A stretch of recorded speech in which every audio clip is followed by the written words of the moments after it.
Olá, bom dia a todos e todas que nos assistem nesta manhã de domingo. Eu sou o pastor Irene Silveira Chaves e este é o programa de estudo bíblico à distância da Igreja Batista da Orla Oceânica. É com grande prazer que a gente está aqui para mais um estudo bíblico e ainda mais sobre a doutrina do Espírito Santo de acordo com a Bíblia. Que é isso que nós estamos procurando. Nós estamos procurando nas Escrituras todas aquelas expressões que tratam da ação do Espírito Santo. Nós já tivemos duas aulas, você já pode acessar essas aulas através da playlist que está em nosso canal no YouTube e também pode acessar a apostila que nós preparamos para esse curso. Ele está disponível gratuitamente também em nosso blog. Você dá uma olhadinha, os endereços dos nossos blogs estão aqui embaixo na descrição do vídeo. Você tem acesso a esse material, ele é gratuito e é para abençoar a vida das pessoas, para que você não tenha desculpa de que não pode estudar a Bíblia porque não tem dinheiro. Meu querido, minha querida, esse é o melhor investimento que você pode fazer em sua vida. E então você vai lá, acessa o blog, acessa a playlist, dá uma revisãozinha nos estudos, acompanha a gente, aproveita, se inscreve no canal para que você possa receber mais material que você sabe que vai abençoar a vida do reino de Deus e das pessoas que nos acompanham. Bom, isso é um jeito, né? E nós encontramos de abençoar as pessoas, de contribuir com aquilo que a gente aprendeu, que a gente se esforçou durante a vida toda para poder acumular em nossa vida. Olha, gente, esse material ele é um material bastante interessante. Já há alguns anos eu venho estudando sobre a pessoa do Espírito Santo. Não sei se você sabe sobre a minha vida, mas eu gostaria de informar pelo menos algumas coisas que são interessantes. Eu me converti numa igreja pentecostal e nessa igreja eu tive contato com essa mensagem, com esse discurso sobre a presença do Espírito Santo, sobre a ação do Espírito Santo e a importância de buscar a direção do Espírito Santo. E foi por causa dessa busca de entender na época o que era a ação do Espírito Santo que eu me aproximei de um grupo histórico, de um grupo mais tradicional, vamos dizer assim, porque eu não vejo essa distinção. Eu não consigo entender essa distinção como discriminatória. O maior equívoco que a igreja evangélica pratica é dividir cristãos entre tradicionais e renovados.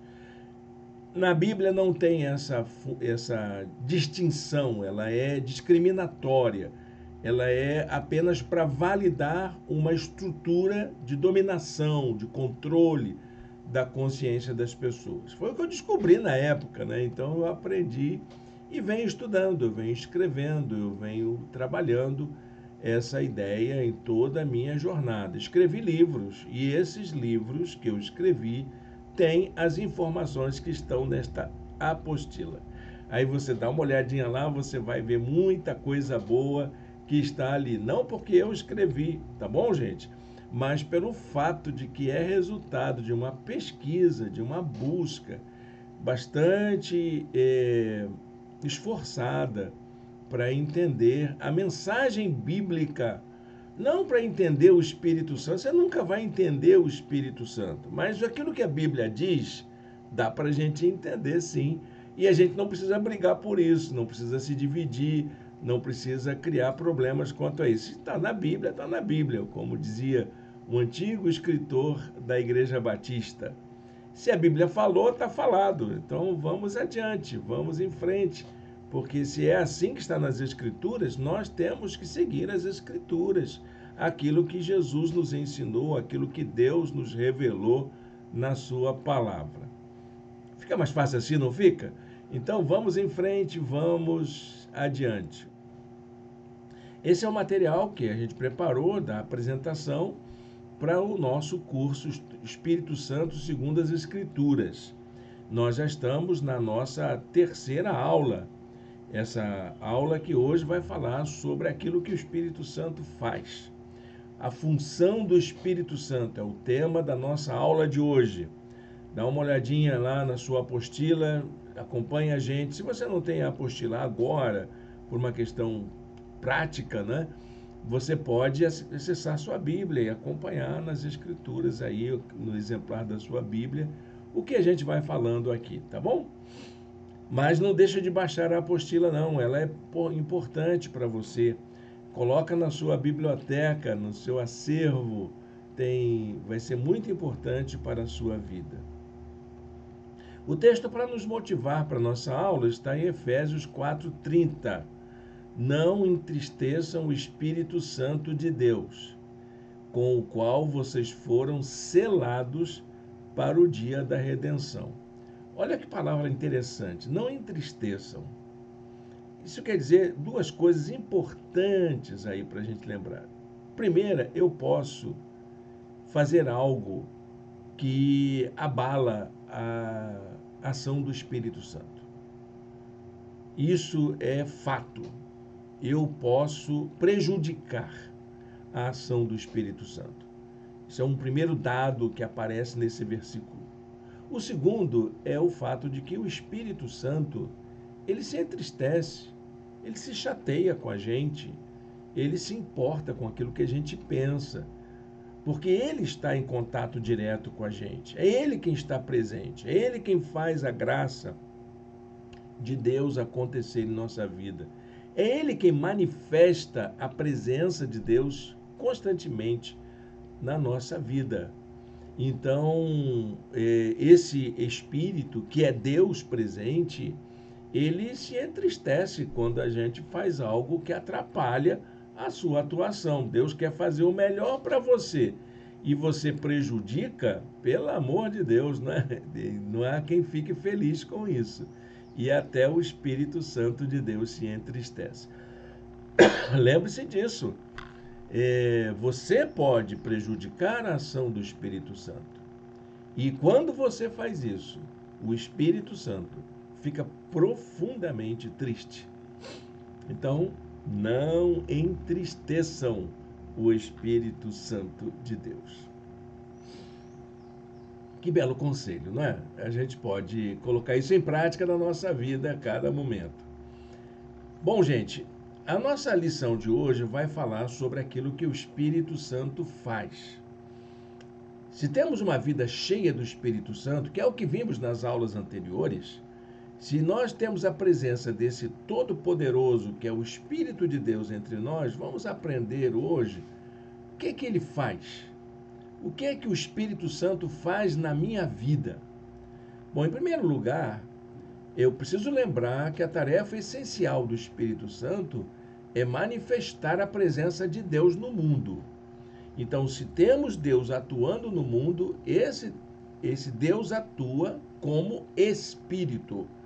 É importante que você entenda isso. Onde ele age, é Deus agindo em amor, poder e graça. Tudo que Deus faz no mundo é através do seu Espírito. Não há nada que não aconteça no mundo que não seja o Espírito Santo agindo. Então, Deus curou, é o Espírito Santo agindo. Deus trouxe paz, é o Espírito Santo agindo. Sempre, sempre, em todo momento. E para nós, como cristãos, como pessoas que vivem debaixo da sua direção, o que acontece com a gente?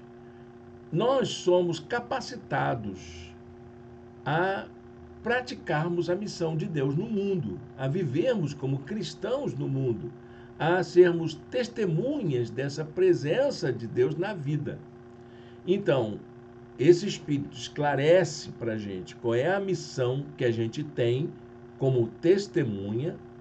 Também ele nos ajuda nas fraquezas, quando nós fraquejamos na prática da nossa espiritualidade, no nosso, na maneira como seguimos Jesus, e também nos defende das oposições no cumprimento da missão. Então, você aí que está preocupado porque alguém está te perseguindo, está fazendo bullying por causa da sua fé, pode ter certeza, você tem um ajudador, você tem um protetor, que é o Espírito Santo, que nos defende diante das oposições.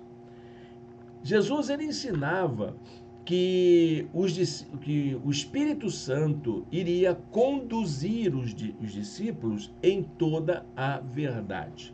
O que significa dizer conduzir em toda a verdade? Não quer dizer conhecer filosofia e ciência. Ah, porque eu tenho o Espírito Santo, eu sei tudo. Ali, não, quando fala conhecer toda a verdade, não quer dizer conhecer tudo. A verdade não é tudo. A verdade ela é um saber que tem um componente de pluralidade, de diversidade de informações. É um caminho a seguir. Foi o próprio Jesus que disse isso. Ele disse assim: mas quando o Espírito da verdade vier, ele os guiará. Quer dizer, vai conduzir você a toda a verdade. Onde está a verdade, você vai lá. O Espírito Santo vai te levar até lá. Não falará de si mesmo, falará apenas o que ouvir e lhes anunciará o que está por vir. Por que ele então fala de conduzir a toda a verdade? Em primeiro lugar, porque Jesus é a chave hermenêutica para a gente compreender o mistério do mundo. Como Deus criou, o que Deus fez, como Deus age, quais são as suas promessas, como é a vida no céu, e essas coisas todas que a gente fica se perguntando, é Jesus quem é a chave hermenêutica. Chave hermenêutica quer dizer o seguinte: todas as interpretações passam pela pessoa de Jesus. É Jesus quem dá essa ideia do mundo, do cosmos. É a partir de Jesus que a gente compreende essas coisas. E quem nos esclarece? É o Espírito Santo. João 14,6 lembra bem isso, né? O eu sou o caminho, a verdade e a vida, e ninguém vem ao Pai a não ser por mim, dá essa ideia de chave hermenêutica. Quem abre a porta de acesso a Deus e aos mistérios da vida é Jesus. Então, o ministério do Espírito Santo, a gente pode chamar assim, né? Aquilo que o Espírito Santo faz, se fundamenta e se desenvolve no ministério de Jesus, porque o Espírito Santo vai esclarecer para nós essa essência, essa forma com que Jesus lida com o conhecimento de um modo geral, como que o mistério do mundo se desvela a partir de Jesus.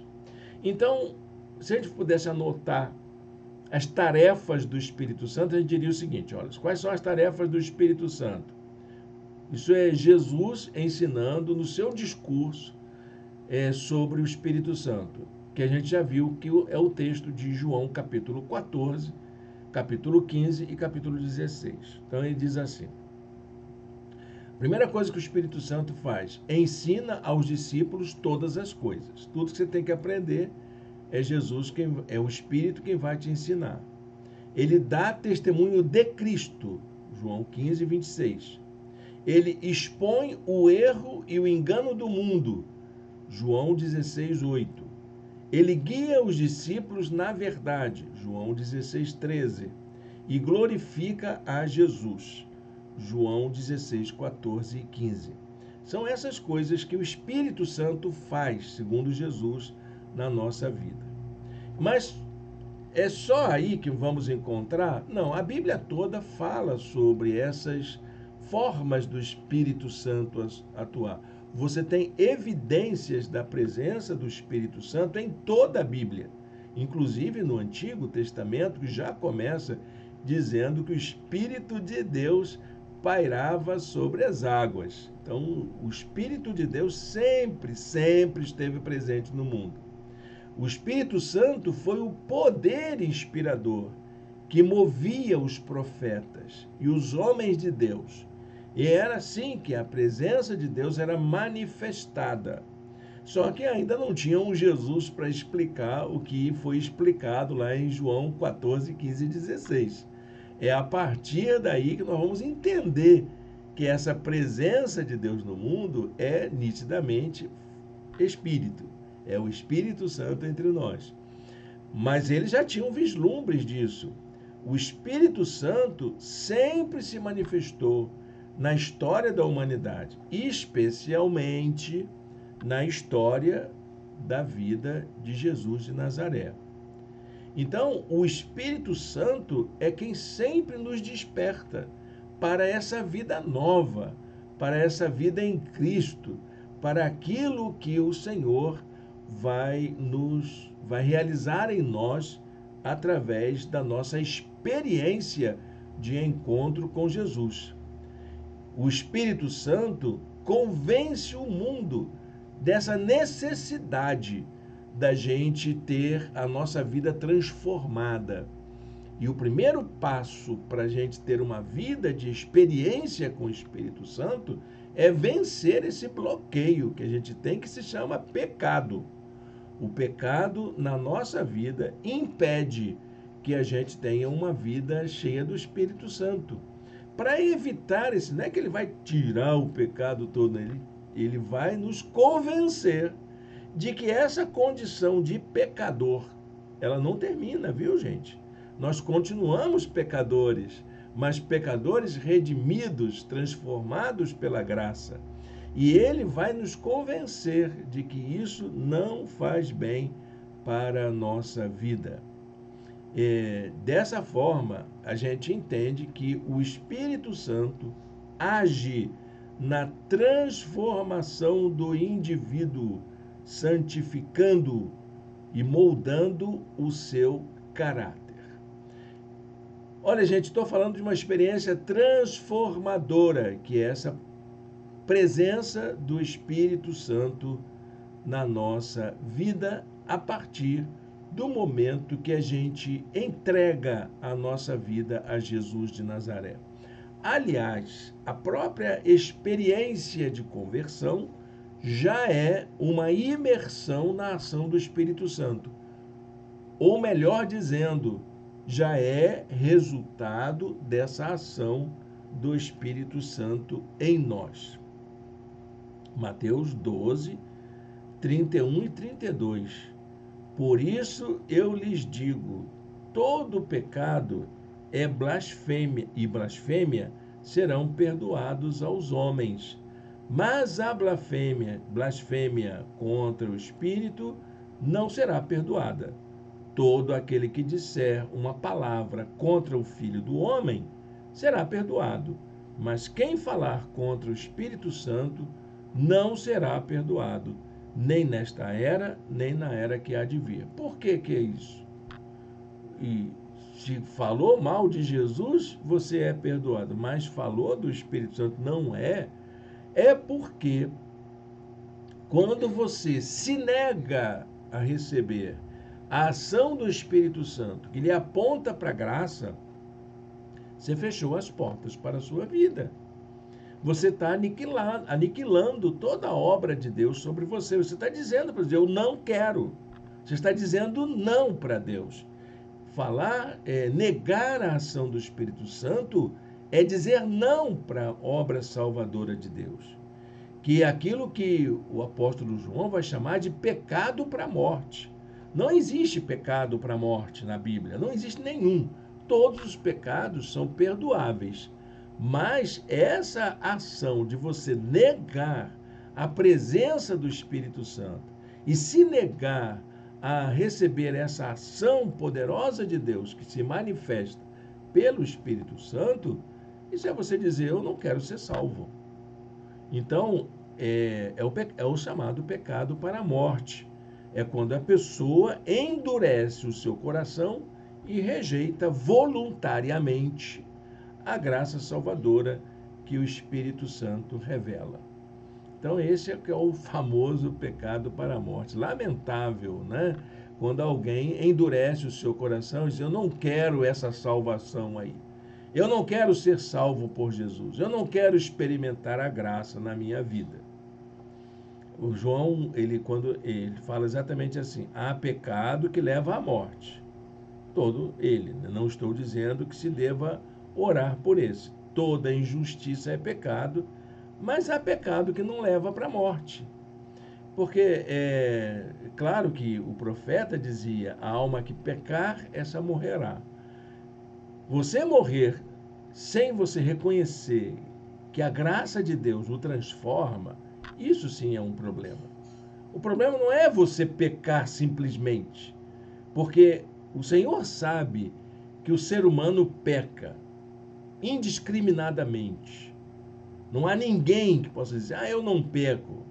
Nem crente, nem ninguém, nem santo, nem papa, nem pastor, nem ninguém. Todos nós pecamos. Isso é um fato humano.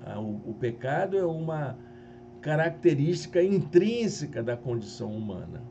Pecado quer dizer transgressão. A gente sempre quer transgredir normas, regras, sempre tentar de um outro modo. Isso é característico nosso. O fato é que se eu não reconheço que o Espírito Santo é capaz de mudar a minha realidade e de transformar essa tendência em algo que abençoa, então eu estou lascado. Eu neguei a presença de Deus na minha vida. Esse Espírito, ele faz o que, então, com essa ação transformadora? Ele atua na vida da comunidade de fé. É onde os crentes estão, que é a igreja. A igreja ela é constituída de pessoas que foram alcançadas e regeneradas pela graça de Jesus.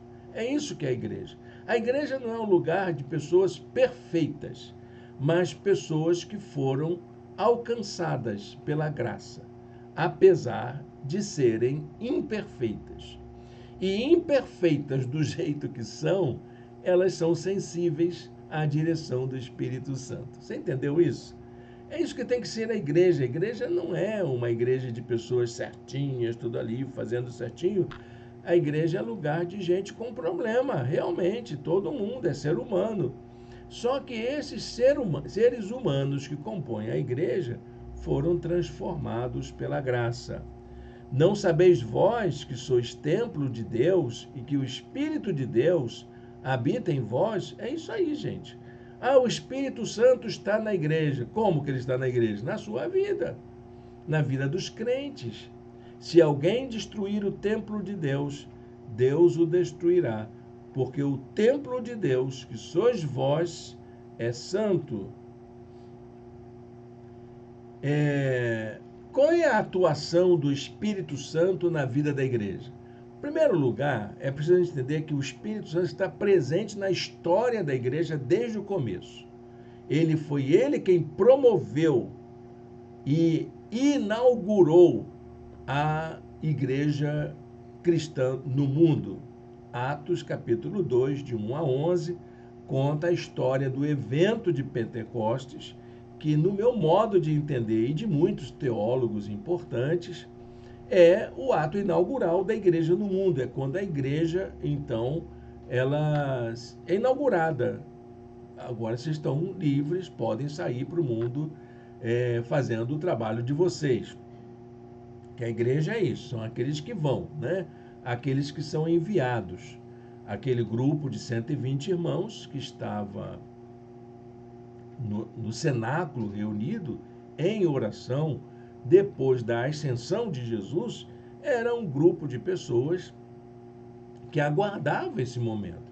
Quem é que vai dar, então, o ato inaugural? Não é assim que a igreja inaugura? Aí vem lá o pastor de longe e tal, a igreja mãe, e faz aquela cerimônia e dá aquele aval para que a igreja siga adiante. Quem faz isso? Quem fez isso a primeira vez? Quem fez isso foi o Espírito Santo. Estava ali o povo reunido e o Espírito Santo, então, capacita a todos igualmente para fazer a obra de Deus. Não podemos ignorar o fato de que a igreja depende do Espírito Santo para a realização do seu ministério. O que a igreja precisa para fazer a sua obra no mundo? Tem gente que acha que ela precisa de dinheiro, de templo, de emissora de TV, de rádio, de equipamento eletrônico, de profissional qualificado, com doutorado. Tem gente que acha que é isso, mas não, a igreja não precisa nada disso. Sabe o que a igreja precisa para fazer o seu trabalho no mundo? Ela precisa do Espírito Santo. Uma igreja sem o Espírito Santo não é nada. Apesar de ter todo o recurso, ela pode até ter todo o recurso, mas sem o Espírito Santo ela não é nada. Ela é apenas um clube, um lugar onde as pessoas se reúnem para ter um momento legal, para cantar bonitinho, para fazer as coisas certinhas. Mas Espírito Santo para fazer a obra da presença de Deus no mundo, isso é essencial para a vida de toda a igreja. Bom, isso desperta uma discussão. Se o Espírito Santo é tão essencial para a vida da igreja, como que eu, membro da igreja, cristão no mundo, me relaciono com esse Espírito? Bom, a presença do Espírito Santo na nossa vida se dá por meio da fé. Começa exatamente por aí. Ela é uma apropriação que a gente faz dessa presença que já está entre nós. O Espírito Santo já está aí na sua vida, na sua casa, já está com você, meu irmão. Ele já é a presença de Deus no mundo.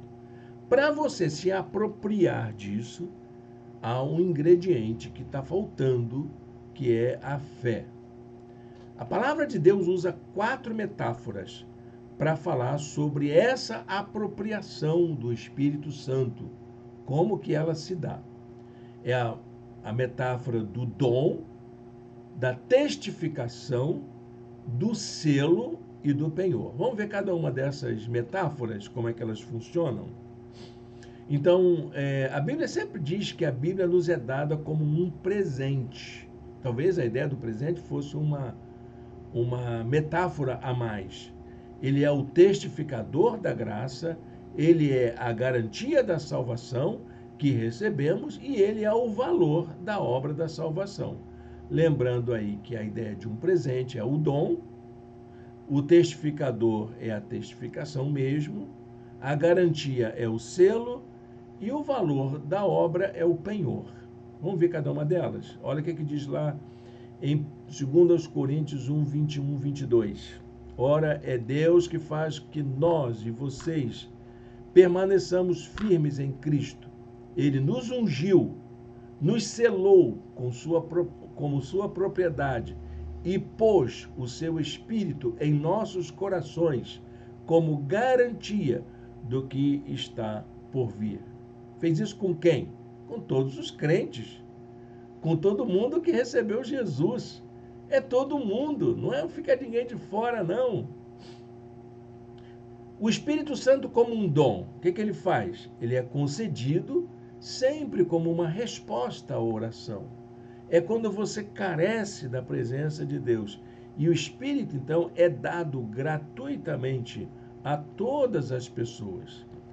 Jesus já prometeu isso. Se vocês, apesar de serem maus, sabem dar boas coisas aos seus filhos, quanto mais o Pai que está no céu dará o Espírito Santo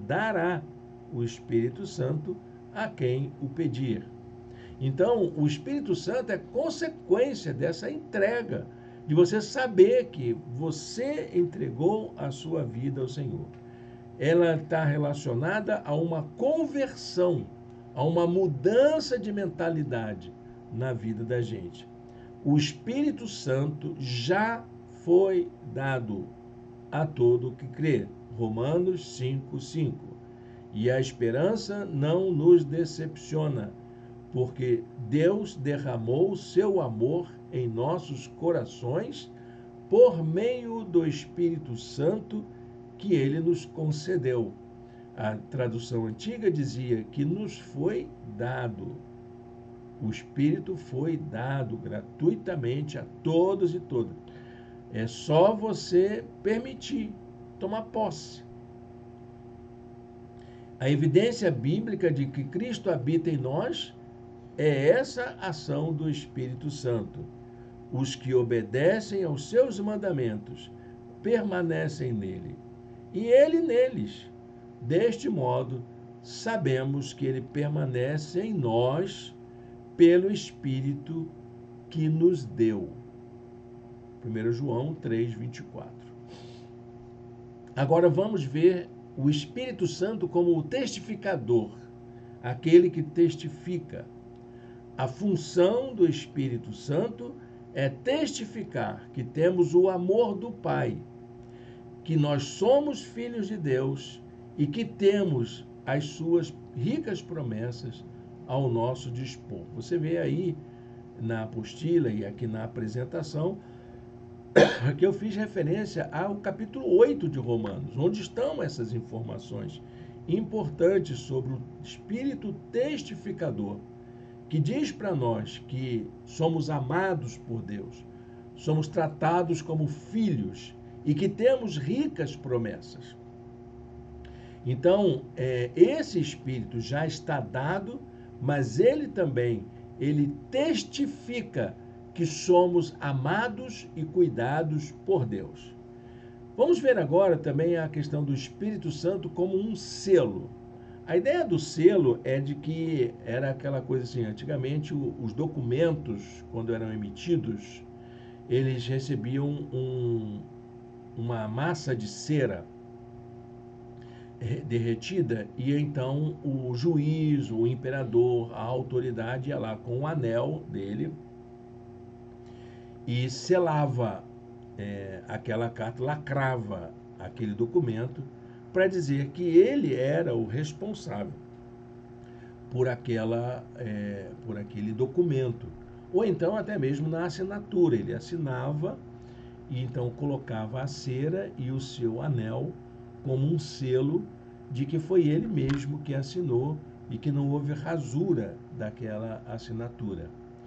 É assim que é o Espírito Santo. Deus age e é ele que imprime em nós, pelo seu Espírito, que foi ele quem agiu. O Espírito Santo é a garantia de que a salvação que recebemos por graça é real, verdadeira. Lembra lá do texto do começo da aula? Efésios 4:30. E como penhor, como é que o Espírito Santo age? Ele é a garantia que temos que somos realmente salvos e que a nossa vida está firmada em Deus. A palavra penhor lembra um valor que alguém tinha que pagar para adquirir ou uma propriedade, ou um animal, ou mesmo uma esposa. Então, para você adquirir algo de valor para a sua vida, você teria que pagar um preço. E esse preço era o penhor. Então, você quer adquirir a graça salvadora? Tem um penhor. E quem pagou esse penhor? Foi o Senhor. Em Colossenses fala isso, né? Que ele pagou na cruz sobre o valor, o preço da nossa culpa, aquilo que a gente vale realmente. Romanos 8:9 diz assim: vós, porém, não estáis na carne, mas no Espírito, se é que o Espírito de Deus habita em vós. Mas se alguém não tem o Espírito de Cristo, esse tal não é dele. Então, é o Espírito que está na sua vida. Se você diz, eu ainda não tenho o Espírito Santo, é engano seu, meu irmão. Estão querendo te enganar. Se você diz que alguém não tem o Espírito Santo e é crente, olha, é um engano, é um equívoco, é um erro teológico dos mais graves na vida cristã, dizer que uma pessoa que é salva por Jesus, que frequenta a igreja, que serve a Jesus, que exerce sua função no mundo, que dá o seu testemunho, dizer que ela não tem o Espírito Santo. Por favor, esse erro temos que corrigir para que a gente não continue repetindo esse discurso que é enganador. Eu volto a dizer, como disse no começo, ele é uma espécie de controle, de exercício de poder para que as pessoas se sintam atreladas a um determinado segmento, mas Jesus não nos chamou para isso. Jesus nos chamou para a liberdade. Jesus nos chamou para segui-lo como Senhor, como Salvador, e isso já é ação do Espírito Santo na nossa vida.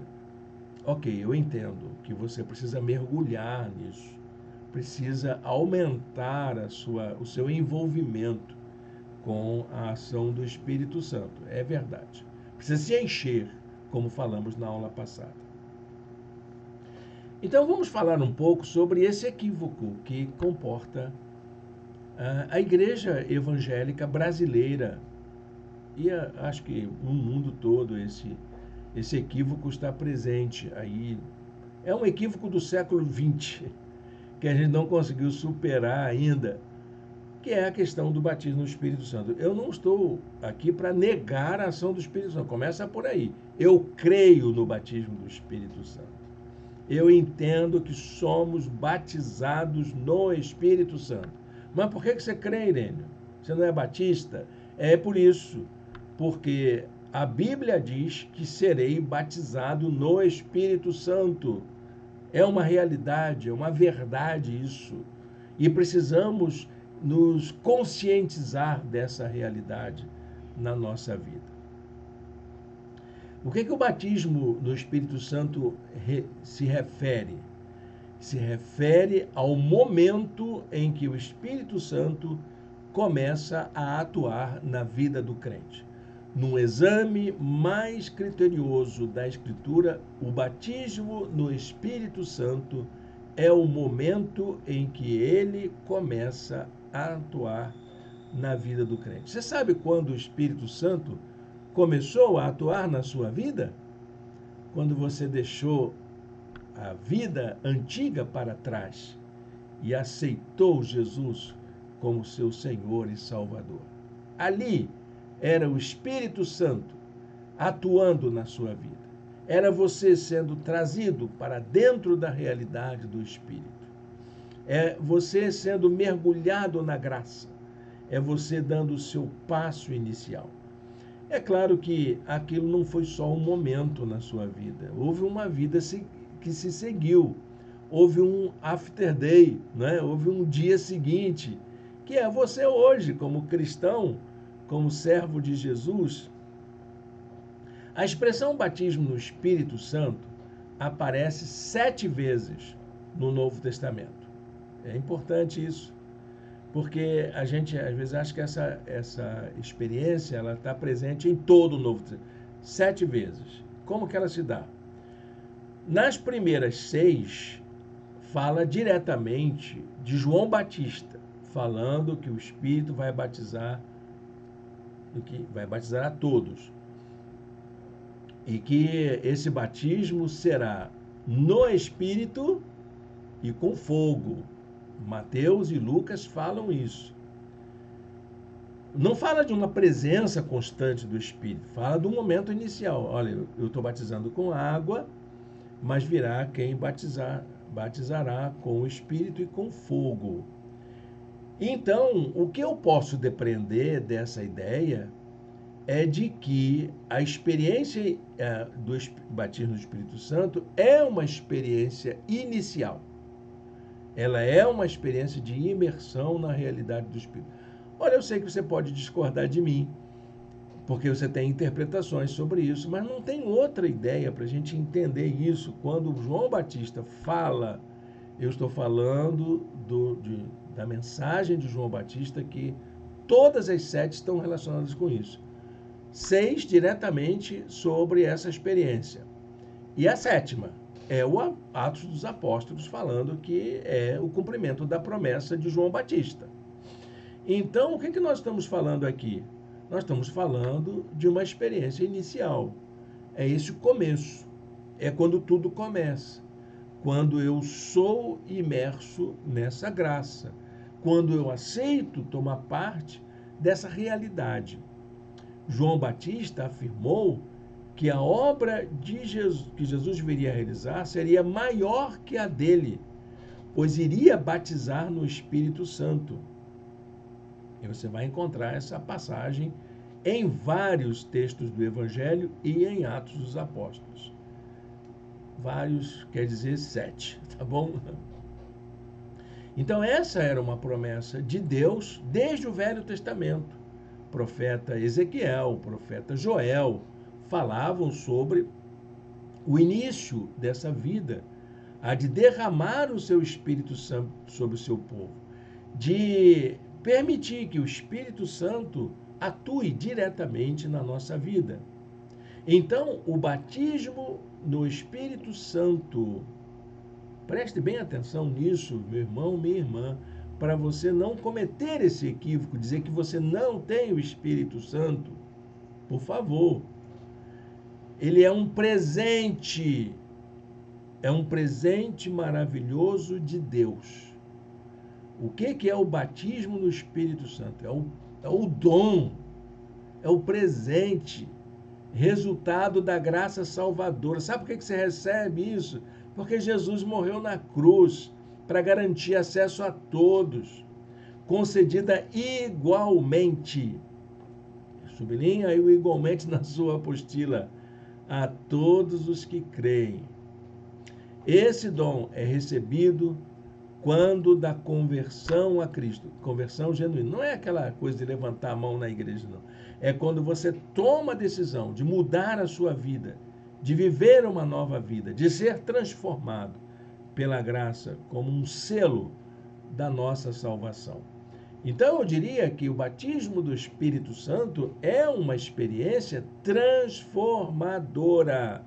Ela muda a gente, ela muda a nossa mentalidade. É quando se dá esse momento, esse vislumbre de que podemos viver uma vida melhor. Cabe ao crente, depois desse momento, diante dessa experiência maravilhosa de ser transformado, cabe a cada um de nós se permitir encher-se do Espírito Santo. O que você faz depois disso? Busca a plenitude espiritual, se aperfeiçoa nisso, aprofunda, cresce. Jesus prometeu aos seus discípulos derramar de forma plena e abundante esse Espírito. Esse derramar do Espírito é chamado no Novo Testamento como um presente de Deus a todo o que crê.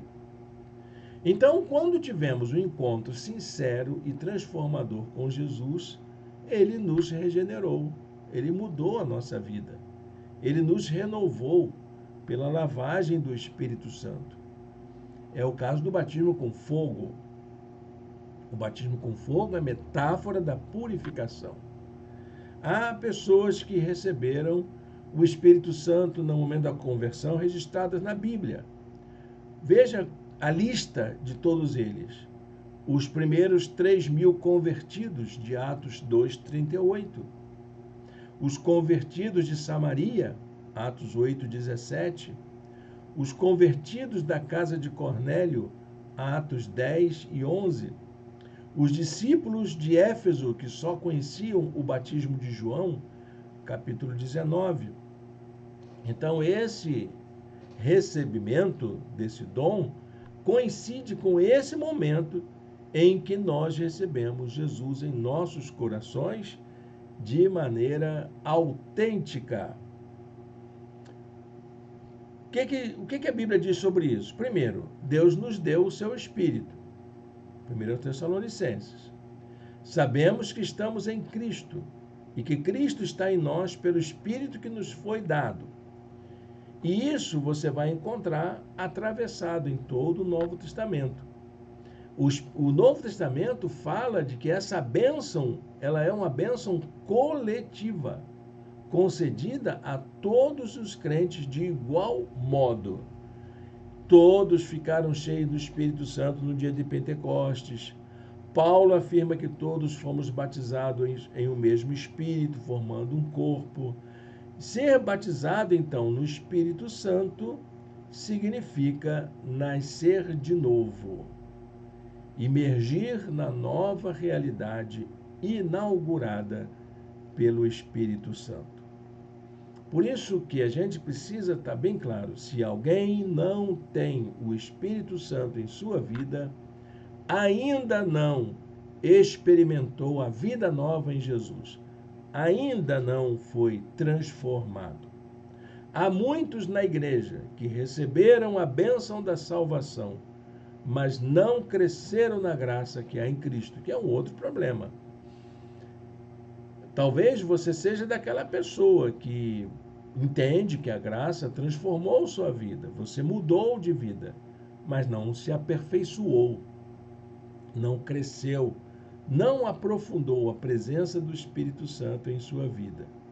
Pessoas assim correm o sério risco de se esquecerem de que foram perdoados, de que foram redimidos, de que foram transformados dos seus antigos pecados.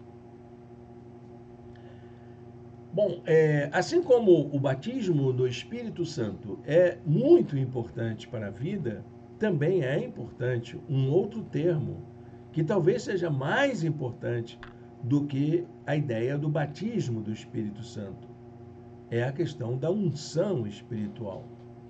E o equívoco está exatamente em aceitar que o batismo do Espírito Santo é sinônimo de unção espiritual. Eu acho que, se você entende dessa maneira, isso quer dizer o seguinte: você precisa de muitos batismos. Você precisa dessa experiência renovada na sua vida. Porque nós precisamos ter uma vida marcada por essa unção. O que é unção? Unção é passar o óleo, é derramar o óleo, é untar. E esse Espírito é exatamente essa presença, como um óleo derramado sobre a nossa vida. O que era ungido na época, que recebia essa unção com óleo, revestia-se de uma autoridade incontestável. Eram reis, sacerdotes e até profetas que recebiam essa demonstração de que eles tinham a autoridade para serem o que eram. Esse derramar do Espírito Santo, que a Bíblia promete, é exatamente comparada a essa unção. O que é o derramar do Espírito Santo na vida? É a unção do Espírito, que é uma capacitação para a gente servir. Vejam algumas dessas demonstrações. 1 Samuel 16:13, o Espírito Santo apoderou-se de Davi após a sua unção. Vejam em Isaías capítulo 61, verso 1. O Espírito Santo capacitou o profeta para a pregação, logo após a unção.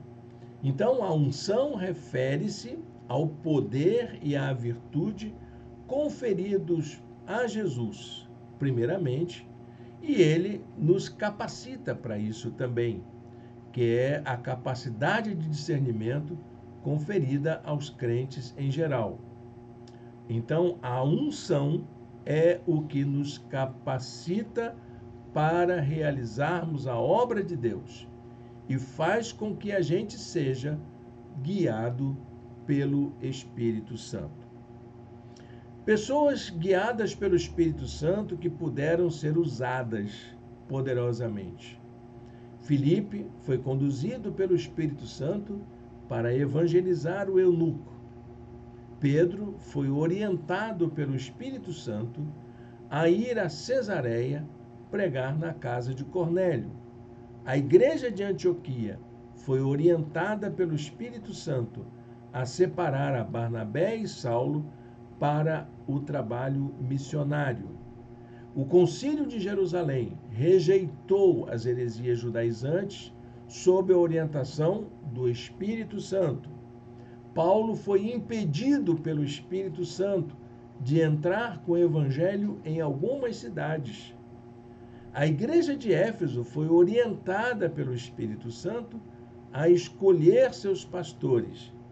Então você vê que aí temos uma atuação presente do Espírito Santo. Eu queria ainda falar sobre o resultado dessa unção, que é aquilo que a gente chama de plenitude do Espírito Santo.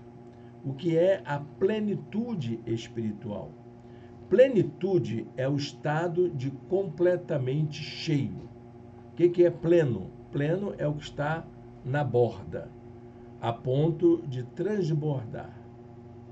John Stott, no seu livro Batismo e Plenitude do Espírito Santo, ele explica que plenitude é a apropriação contínua e crescente desse presente, que é o dom do Espírito Santo. Ele está dado, então você precisa se apropriar ao ponto de encher até transbordar. O enchimento do Espírito Santo deve ser acompanhado de uma vida de louvor, de gratidão, de cuidado uns dos outros, de serviço. É isso que é uma vida cheia do Espírito Santo. É uma vida capaz de se alegrar com aquilo que Deus faz, de louvar ao Senhor, até mesmo em meio às lutas, de ser agradecido e também de colocar a vida a serviço do reino de Deus.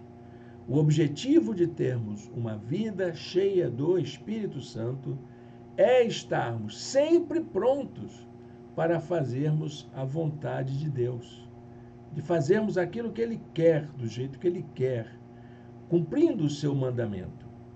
Exemplos de ações dos primeiros cristãos que estavam cheios do Espírito Santo. Primeiro, o famoso exemplo de Pentecostes. Os 120 que estavam no cenáculo no dia de Pentecostes receberam a capacidade de comunicar com clareza a mensagem do Evangelho. Pedro, cheio do Espírito Santo, respondeu às autoridades que lhe contestaram sobre aquele milagre na Porta Formosa. Após o momento de oração, os crentes foram cheios do Espírito Santo, diz o livro de Atos, que tudo se estremeceu para que eles pudessem anunciar com intrepidez a mensagem do Evangelho. E olha que eram pessoas que já tinham experimentado Atos 2. E agora, em Atos 4, eles são renovados, eles são impactados para que possam sair e pregar a mensagem. Os primeiros diáconos tinham que ser cheios do Espírito Santo. Era uma condição de qualidade que eles deveriam atestar que eram pessoas cheias do Espírito Santo. Estevão, cheio do Espírito Santo no momento do seu martírio, viu a glória de Deus, foi consolado ali e moveu o seu coração para perdoar seus agressores. Ananias foi usado por Deus para que Saulo, quando convertido, fosse cheio do Espírito Santo. Paulo estava cheio do Espírito Santo quando repreendeu a Satanás, que atuava através de Elimas, o mágico.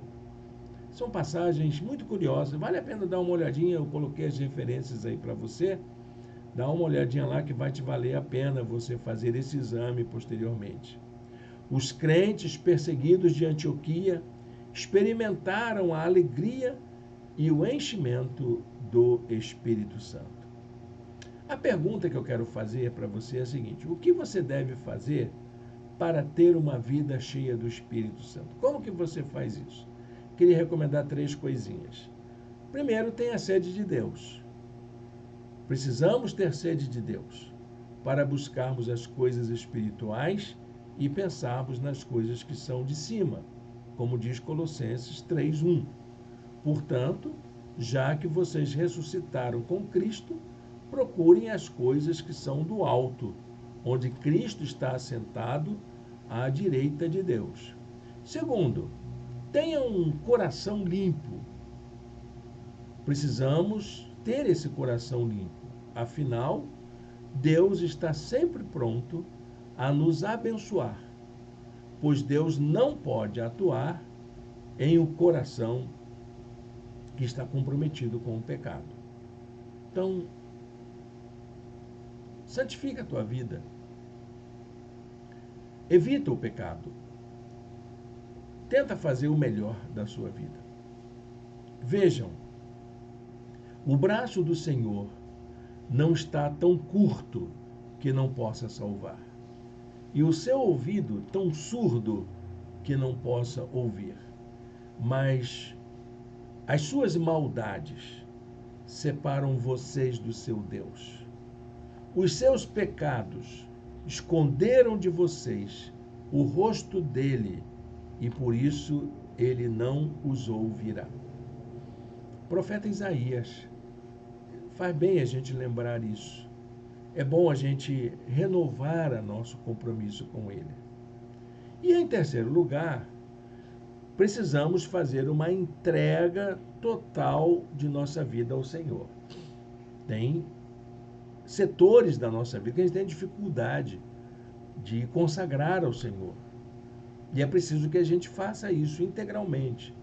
Nossos bens, nosso tempo, nosso trabalho, nosso talento, tudo aquilo que somos, nossas amizades, nossa família, tudo deve ser consagrado ao Senhor.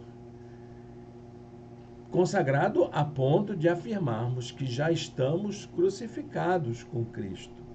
Fui crucificado com Cristo. Assim, já não sou mais eu quem vive, mas Cristo vive em mim. A vida que agora vivo no corpo, vivo-a pela fé no Filho de Deus que me amou e se entregou por mim. Gálatas capítulo 2, verso 20. Bom, para a gente concluir essa nossa aula de hoje, deixa eu falar de um projeto concreto de vida, que essa lição de hoje nos desperta. Uma das informações da Bíblia que mais causa espanto a respeito da ação do Espírito Santo é a possibilidade que temos de extingui-lo, como vimos no começo. Você pode entristecer o Espírito Santo, sim. E mais, você pode extinguir a ação do Espírito Santo na sua vida. Não há tragédia maior para a vida do ser humano do que uma vida sem o Espírito Santo. Talvez você pense que seja um exagero da minha parte afirmar isso. Mas pense comigo, é o Espírito Santo que concede o referencial necessário para termos uma vida com Deus. É por meio dele que alcançamos a graça e desfrutamos da vida nova resultante do perdão e da acolhida que Deus nos dá. Como é que é viver sem isso? Já pensou? A tradução de Tessalonicenses, capítulo 5, 19, na linguagem de hoje, fala de uma maneira bem forte. Não atrapalhem a ação do Espírito Santo.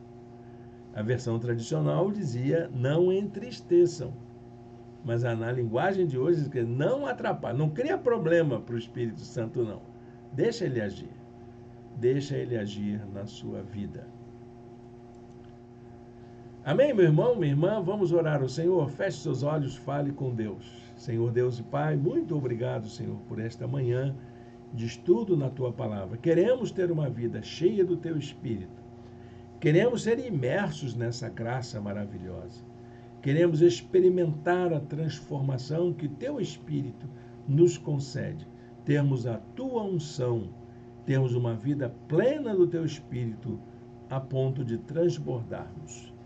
Oramos assim em nome de Jesus. Amém. Amém, meu irmão, minha irmã. Chegamos ao final da nossa aula. Quero convidar você para logo mais termos nossa reunião presencial. Viu, meus irmãos, minhas irmãs? Reunião presencial hoje, a primeira do ano em nossa igreja. Venha estar conosco, vai ser uma bênção a gente poder estar junto. Eu espero que a gente combinou de fazer desse encontro um encontro de traçar planos. O que fazermos durante este ano de 2026. Então vem estar com a gente, vamos meditar sobre a série de mensagens, sobre a espiritualidade dos discípulos de Jesus e vamos também refletir um pouco sobre aquilo que vamos fazer neste ano. Você é o meu convidado para estar junto com a gente e espero você lá às 18h30 em nosso espaço. A descrição está aqui embaixo. Dá uma olhadinha no nosso blog. Entre em contato com a gente para você chegar lá junto conosco. Deus o abençoe, um bom domingo na presença de Deus.